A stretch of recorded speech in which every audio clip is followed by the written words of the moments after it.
Hi everybody, Max Wright here, and I promised my YouTube subscribers this video explaining when the next big price rush on Bitcoin is going to be. When is that next big explosion of price going to take place?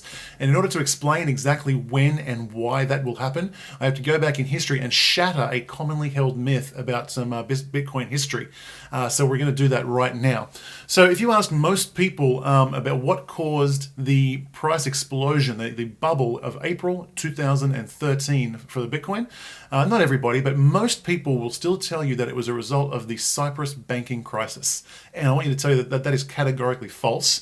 In fact, what did cause that bubble is exactly the same thing that's going to cause another huge run-up in price and bubble and pop in 2016. So let me first prove that case to you. I have here the Bitcoin price of that period. And so we're over here in December of 2012. You'll see that the Bitcoin price is hovering around $11 or $12. Now, the Cypriot banking crisis, the bailout was agreed on the 25th of March. In fact, it was the weekend before where the banking crisis happened. I think it was that 23rd of March. And the Bitcoin price at that time was around $80 if memory serves. So if we go around March 24th, come up here into the price range, and we see the Bitcoin price is about $92 here.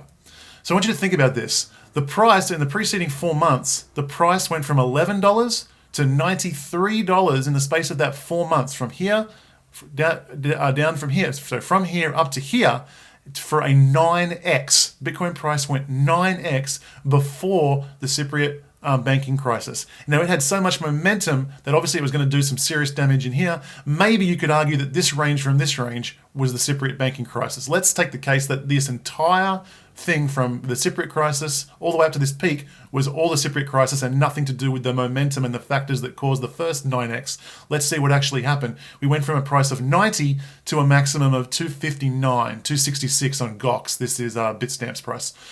So what's from 90 to 259? Let's just say 3x.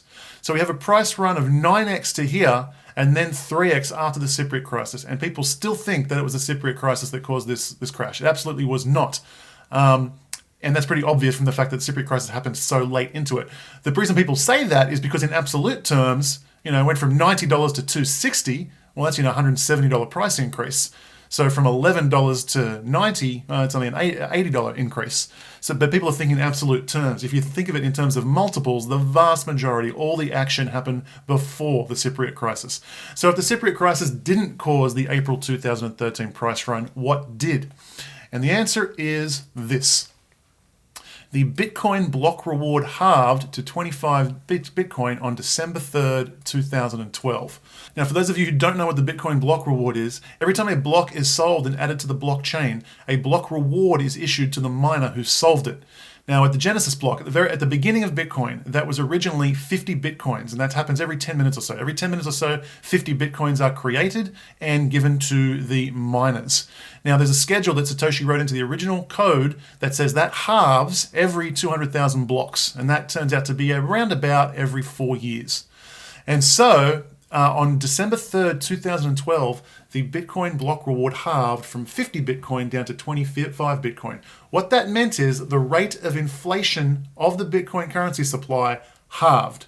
Now, this is huge. I don't know what the numbers were at the time, but what that means is that whenever these new Bitcoins are being created, what that does is it soaks up all of the new demand for Bitcoin. The more demand there is for Bitcoin, the price should go up. But if there's new coins being created at a rate greater than or equal to the price of new demand, then the price will actually stay the same or go down, right?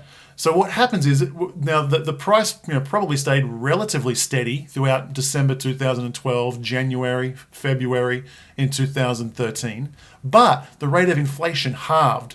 So when the rate of increase of supply halved and the rate of demand stayed constant, what that meant is the price was bid up rapidly. And that started the wave of the bubble that happened. And that is the big, big thing. When you wrap your head around those concepts of inflation and that these new blocks soak up that demand, you really get to understand why that bubble happened back in 2013, early 2013. It was here in December of 2012 that the block reward halved, and it's the following 4 months where we see, crazy price raises from 10 to 260. That's 26x, and the vast majority of that occurred before the Cyprus banking crisis. So that's the real reason for that run up in price. The obvious question that leads to is, when is the next block reward halving? And the answer is it's going to occur sometime around August of 2016, I believe, if the current trajectory stays close to what it should be. So in August of 2016, the block reward will halve from 25 down to 12.5. And what that means is, as long as demand stays somewhere constant, or at least it just doesn't halve, then what that means is the price is going to get bid up significantly, and I think it will be the start of another big, massive bubble. We're going to blast through the all-time high of $1,200 per Bitcoin, and it's going to go to multiples of that. And then, of course, it will have the traditional crash and burn. It will pull back probably 50 to 80% from that. And so that is my prediction. Now, we see here that the block reward happened in December. The block reward halving happened in December 2012. There was no price action until after that time. Now, people in Bitcoin, we were very green back then. Everyone was a rookie basically, and there wasn't that much money floating around, and certainly not that much smart money floating around.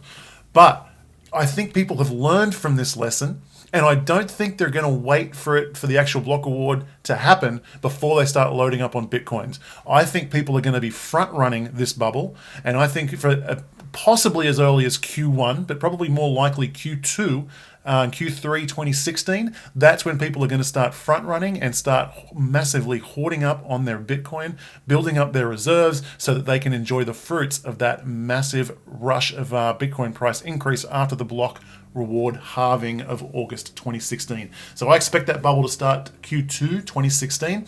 That's why I think that's the case. That's the history behind it, and I'll let history judge and see if I was correct. So thanks for that. I really hope you enjoyed this video. Please subscribe if you're not a subscriber to this YouTube channel already. I do lots of Bitcoin videos, lots of libertarian stuff, freedom-oriented stuff, politics, economics. I think it's really, really interesting. I think it's really, really valuable as well. The next video I'm going to do, I'm going to dig a little bit deeper into an article that was written on the Bitcoin subreddit, which claimed that Bitcoin does not solve a large part of the remittance problem and doesn't make remittance cheaper.